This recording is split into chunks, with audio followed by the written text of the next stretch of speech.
ప్రధాన కార్యదర్శి శిక్షావత్ చౌదరి గారికి కూడా ప్రత్యేక ధన్యవాదాలు తెలుపుకుంటూ రాయల్టీ కన్సల్టేషన్ ఫీజు పెంచినందుకు ఇక్కడ సమ్మె చేస్తున్న ట్రాక్టర్ యజమానులకు, మన గనుల యజమానులకు, ఫ్యాక్టరీ ఓనర్స్కి అందరికీ నా యొక్క సంఘీభావం తెలియజేస్తున్నాను.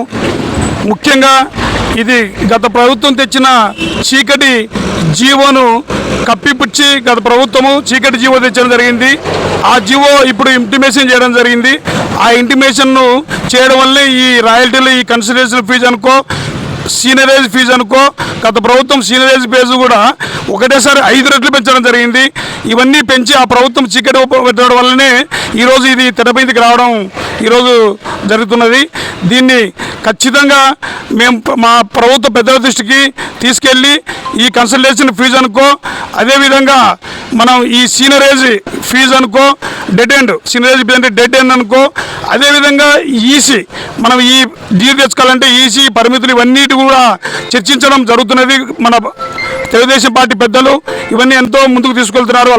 వాళ్ళందరూ ముఖ్యంగా మన జిల్లా మంత్రివర్యులు, రాష్ట్ర రోడ్డు భవనాల శాఖ మంత్రివర్యులు గౌరవనీయులు మన బీసీ జనార్దన్ రెడ్డి గారు దీని గురించి చాలా ప్రిస్టేజ్ తీసుకొని ఆయన నా మంత్రి పదవికి ఇబ్బంది పర్వాలేదని చెప్పి ఆయన మన సిఎస్ గారితో అనుకోండి, గనుల శాఖ డైరెక్టర్ గారితో అనుకోండి, చాలా సీరియస్గా తీసుకొని దీన్ని అందరిది తరపున వినతి పత్రం తీసుకొని గనుల యజమానుల నుంచి, ట్రాక్టర్ యజమానుల నుంచి, వీరందరి నుంచి వినతి పత్రాలు తీసుకొని వెళ్ళి అక్కడ ఒక మీటింగ్ అరేంజ్ చేసి నాకు మంత్రి పదవి కన్నా ముఖ్యంగా నా జిల్లా ఈ నాపరాతి పరిశ్రమల వాళ్ళ బాబోగులే ముఖ్యమని చెప్పి ఆయన వాళ్ళ దృష్టికి తీసుకెళ్లడం జరిగింది. దీని గురించి ఆల్రెడీగా ప్రభుత్వంలో చర్చలు జరుగుతున్నాయి.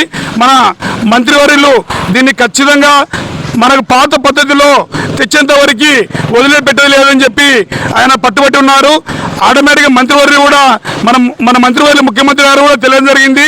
దీని మీద ఒక ట్రాక్టర్ యజమానులే కాదు, ఫ్యాక్టరీ యజమానులే కాదు, కొన్ని వేల మంది కార్మికులు ఈ జీవితం మీద జీతాలు ఆధారపడి ఉన్నాయి.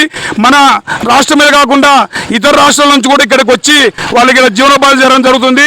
కొన్ని వేల మంది జీవనోపాధి ఇక్కడ ఆధారపడి ఉన్నది వలన ఎంతోమంది కుటుంబాలు ఈ నాపరాతి పరిశ్రమ మీద ఆధారపడి ఉండడం వలన ఇది ఖచ్చితంగా మీరు మాకు తీర్చేవాలని చెప్పి ముఖ్యమంత్రి దృష్టికి కూడా మన మంత్రివర్యులు తీసుకోవడం జరిగింది.